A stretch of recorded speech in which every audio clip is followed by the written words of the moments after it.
the Via Dolorosa. Can it be compared to the valley of the shadow of death? For death lingers with increasing opacity, anticipating lights out.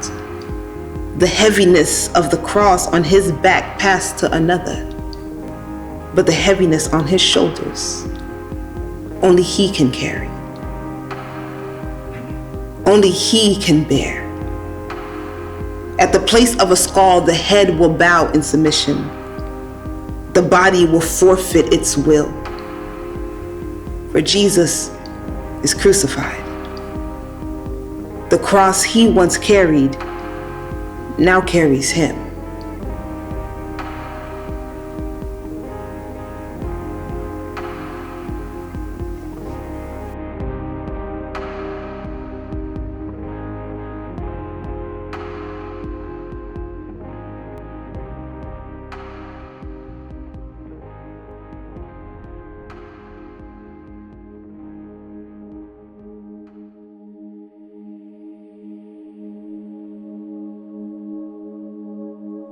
They say that blood runs thicker than water.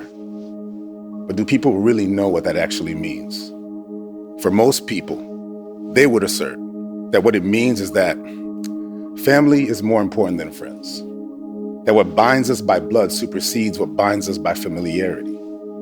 Funny how the one common denominator among us is the blood.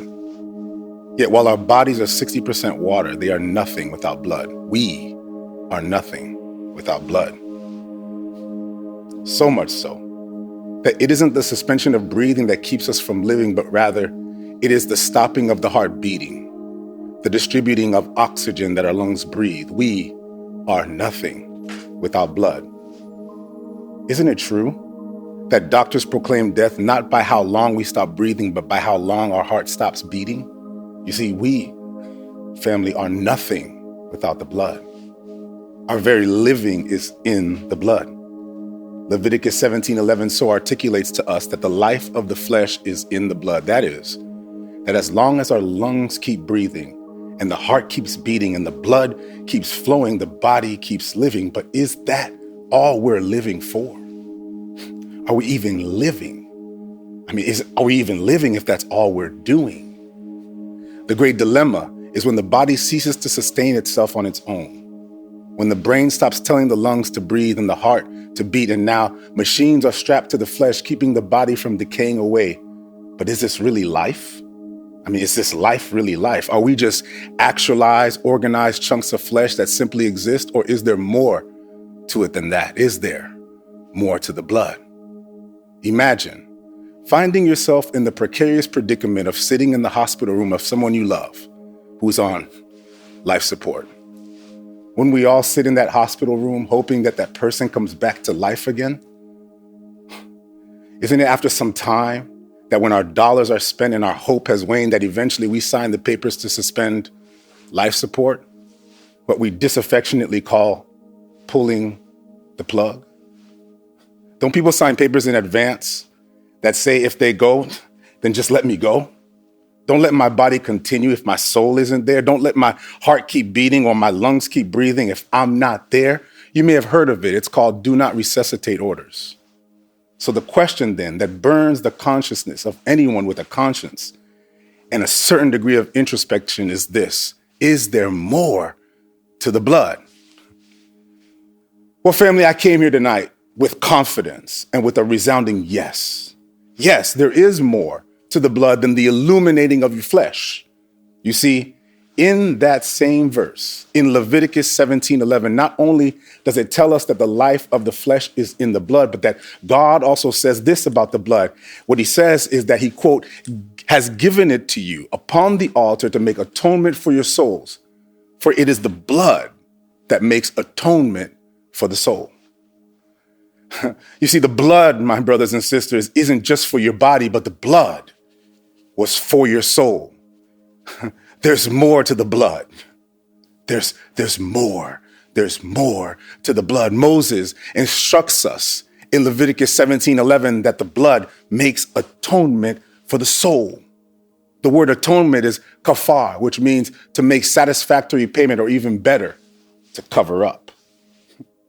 You see, this begs the question, then, by what parameters does the blood cover up the soul? Well, because the word life in the text is the word nefesh in the text, which is also the same word for soul. So it is rather the soul that illuminates the flesh. So what the blood makes atonement for, the blood covers up for, and it's for the soul. The blood is God's currency for debt. God instituted this currency when he covered up Adam and Eve. In Genesis 3, Adam and Eve disobeyed God. They covered themselves up with leaves, but it closes with God covering them up with skin. To cover up Adam and Eve's shame then, blood had to be shed. From that moment, God instituted the economy of blood, that the blood is good enough because God says it's good enough. Let me help you out. You see, you can't use a euro in the United States because the authority of the United States only accepts dollars. You can't use a pound in France because the authority in France only accepts euros. But you can use euros in France because in France, the euro is good enough. So I came tonight to declare to you that the blood is good enough, for the authority declares that the blood is good enough. You might as well put it in the chat that the blood is good enough for your soul. You see, the blood was always God's plan because the life, the soul, is in the blood. Just a chapter before Leviticus 17 and Leviticus 16, Aaron, Moses' brother, the high priest, who represented the people and brought sacrifices to God, was told in verse 3 to come to the holy place with a young bull for sin offering and a ram for burnt offering. It's in verse 4 that he was told to put holy garments on and to take, as he says in verse 5, 2 young goats from the children of Israel and 1 ram for the burnt offering. In verse 6, the first bullock was used for himself, that is the high priest, for his sins and for his household. In verse 7, the 2 goats were presented at the door, 1 for the Lord and 1 for the people. In verses 8 through 10, Aaron would choose 1 goat for the sacrifice, the sin offering, and the other would be left as a scapegoat to be sent free into the wilderness. In verse 14, after the first bullock is killed, the blood of the bullock would be sprinkled on the mercy seat 7 times. 7 times, 7 times, 7 times for the high priest's sins and for his household. In verse 17, the blood of the goat would be sprinkled 7 times. 7 times on the mercy seat on account for the sins of the people. 7 times. 7 times as an atonement. 7 times. 7 times as a cover-up for the sins of the people. And you remember that live goat that would be sent away? Well, in verse 20, when the high priest is done, he will put his hand on the head of the live goat, confess the sins of the children of Israel over the live goat, and then send the live goat away into the wilderness with the sins of all the children of Israel. 7 times.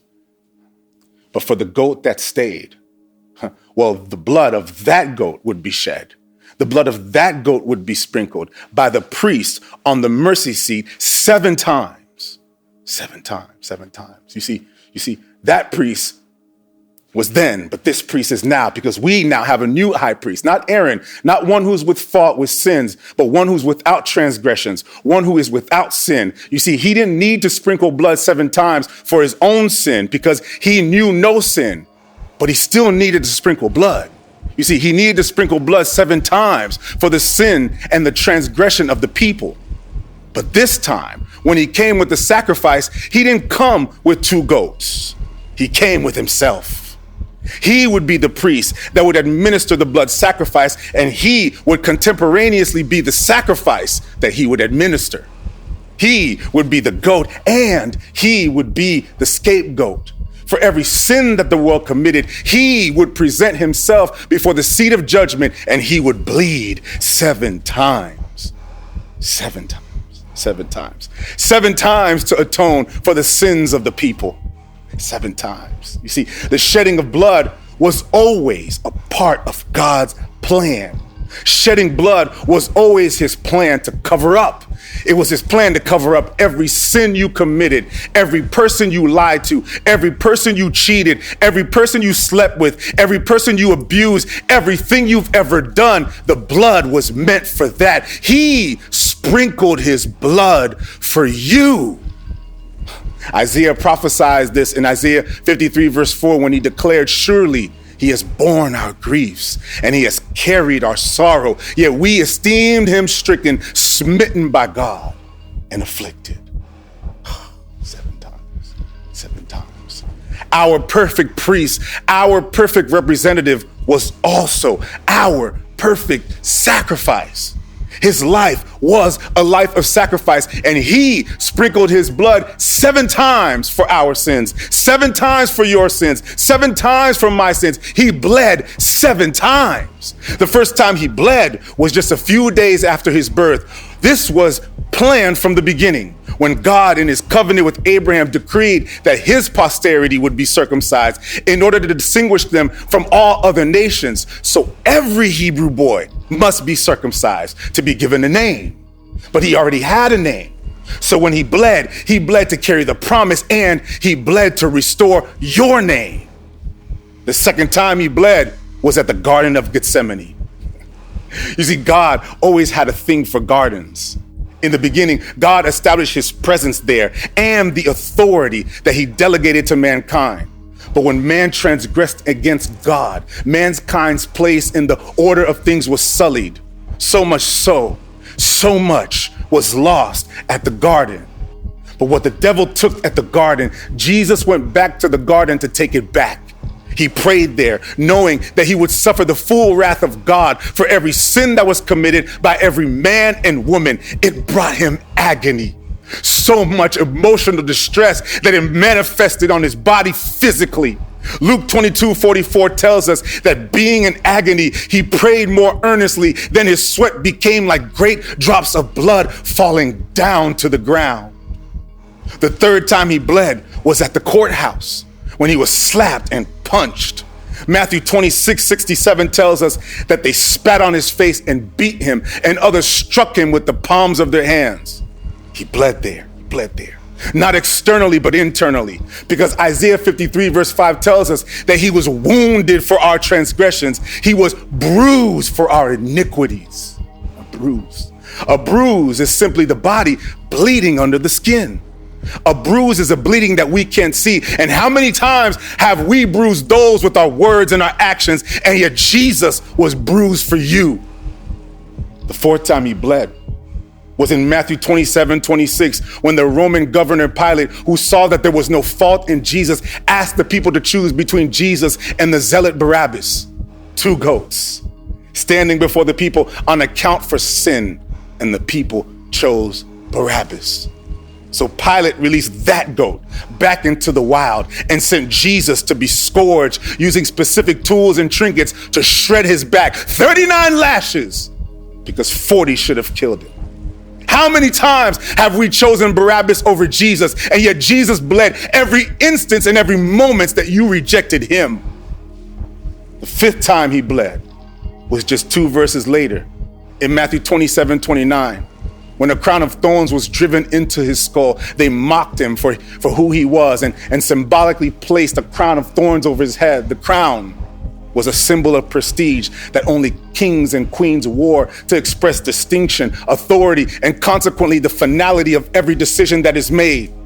The crown of thorns was placed as a mockery to Christ, but was still, ironically, a sign of prestige for those who do not submit to his rule in their lives. He bled for every decision that we made, that you made, that mocked and subverted his rule over your life. The sixth time he bled was on the cross, when the nails were driven on his hands and feet, the extremities that gave him mobility, that allowed him to work, to play, to move, to function. Now, the nails have been driven into him, pinning him to a cross. His hands. Those bloody hands were used to heal, but our hands have been used to hurt. Those feet, those bloody feet stood for righteousness and justice, but our feet have stayed idle to the hungry, the lost, and the sick. Instead, we use our hands and feet. We go to places we should not have gone and perform things that we should not have. And by consequence, he bled in the same extremities that we have sinned, that you have sinned. You see, the crucifixion was a slow, painful suffocation. Most either exhausted themselves to death, too tired to pull themselves up to breathe again. Others would simply drown in the blood that filled their lungs. Breathing was a luxury that on the cross no man could afford. Imagine him fighting to breathe. He says he hung on the cross, fighting for every breath. In his last moments, in John 19, as the soldiers mocked him, he forgave them. And when he asked for a drink, they didn't give him water. They gave him sour wine. And when he gave them living water, and as he choked, drowning on his own blood, he cried out, "It is finished!" He gave up his spirit. He said the time he bled was confirmation of what many would have seen, of a body ceased to fight to live, that he was already dead. They pierced his side. Blood and water came out and his heart burst.